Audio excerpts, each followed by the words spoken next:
সকল প্রশ্নের সমাধানের জন্য মূলত আজকে আমাদের এই ভিডিওটি করা।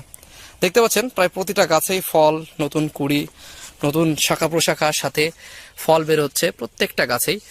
তো এই গাছগুলি জানান দিয়ে দিচ্ছে যে এই গাছগুলা থেকে লাগানোর পরে কতদিন পরে আপনি ফল পেতে পারেন। মানে হচ্ছে আপনি গাছগুলো রোপণ করার পর থেকেই ফল পাবেন, বা রোপণ করার আগে থেকেই অলরেডি গাছে ফল আছে। এখানে প্রচুর গাছ দেখতে পাচ্ছেন, প্রত্যেকটা গাছেই প্রায় ফল আছে।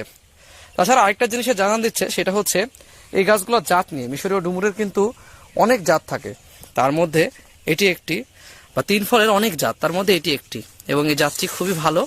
এবং দেখতে পাচ্ছেন গাছের ফলের পরিমাণটা প্রতিটা শাখায় প্রশাখায়, প্রতিটা জায়গায়, প্রতিটা গাছের গোড়ায় গোড়ায় একটি করে, মানে গাছের গোড়ায় বলছে, প্রতিটা হচ্ছে পাতার গোড়ায় গোড়ায় দেখতে পাচ্ছেন এখান থেকে একটা বেরোচ্ছে, এখান থেকে একটা বেরোচ্ছে, এটা আবার গাছ রেডি হলে আবার বেরোবে।